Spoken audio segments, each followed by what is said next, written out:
সদকায়ে ফিতর ফিতরা দেওয়া ওয়াজিব। ফিতরা দেওয়া কি ওয়াজিব। নবী বলেছেন সাদাকাতুল ফিতর তুহরাতুল লিসাইম আনিল লাগwi ওয়ার রাফাস তাওবাতুল লিল মাসাকিন।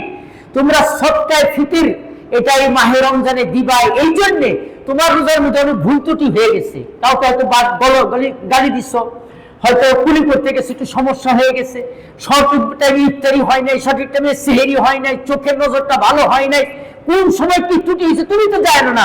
নবী বলেছেন রোজার এই দুষ্ত্রুটি এবং বিভিন্ন ধরনের সমস্যার কাফারা হিসেবে তোমার রোজাটাকে আল্লাহ কবুল করে নিবেন। সদকায়ে ফিতর দান করো, ফিতরা দান করা, ফিতরা দান করলে এবং অতুবাতাল লিল মাসাকিন, যারা অভাবী মানুষ তাদের খাবারের ব্যবস্থা করো।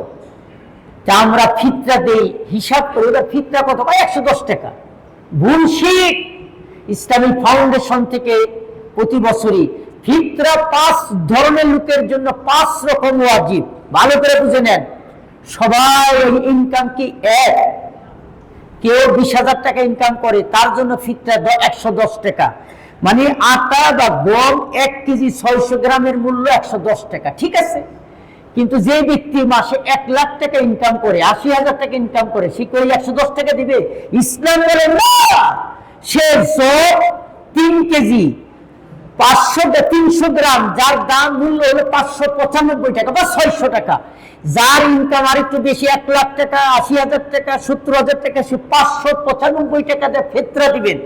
যার ইনকাম আরো বেশি, 1.5 লাখ 2 লাখ টাকা বেতন পাচ্ছেন অনেক মানুষ, ইনকাম ব্যবসা বাণিজ্য করে ইনকাম, তিনি খেজুর দিবেন, খেজুর দিয়ে ইফতারি, ওই 3 কেজি 300 গ্রাম, তার দাম 2,475 টাকা। যার ইনকাম আরো বেশি, 2 লাখ, 2.5 লাখ, 3 লাখ, 5 লাখ, এই ব্যক্তি কিশমিশ 3 কেজি 300 গ্রাম, তার দাম 2,640 টাকা। যিনি বিলিয়নার, বাড়িওয়ালা, গাড়িওয়ালা, মাসে ভাড়াই পায় 40 লাখ, 50 লাখ, 60 লাখ, 1 কোটি টাকা মাসে ইনকাম, তিনি ফিতরা দিবেন পনির দিয়ে 2,805 টাকা জনপ্রতি। কথা কি বুঝে আসছে? 2,805 টাকা তার ফিতরা। আপনার পজিশন, আপনি বিবেকের প্রশ্ন করেন, আমার ফিতরা কত? কি কোন হবেন? আল্লাহ ধরবে। দানশীল হন, আল্লাহ আপনাকে বরকতের জীবন আল্লাহ পরিপূর্ণ করে দিবে। আল্লাহ আমাদেরকে দানশীল হওয়ার তৌফিক দান করুন।